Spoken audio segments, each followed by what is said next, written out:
कुनबुरड़ा खां ख़बर शामिल कयूं पिया। जान मोहम्मद दबड़ो जी रिपोर्ट मुताबिक़ पीपी अगवान हाजी राणा अब्दुल सत्तार राजपूत हाजी अली नवाज गिरियो। पीपी उम्मीदवार राणा राशिद राजपूत जूं झोल सिटीअ में चूंड सरगर्मियूं तेज़।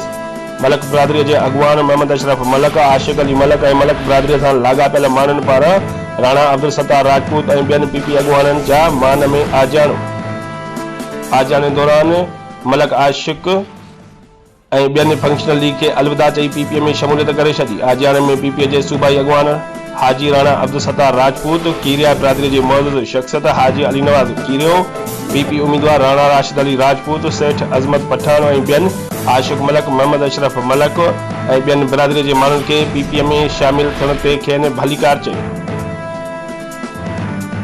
ऐं असां संदन उम्मीदनि ते पूरो लहण जी कोशिश कंदासीं, छो जो पीपीए जो नालो ई अवामी ख़िदमत करण जो आहे। झोल जी अॼु बि पीपीए सां गॾु आहे।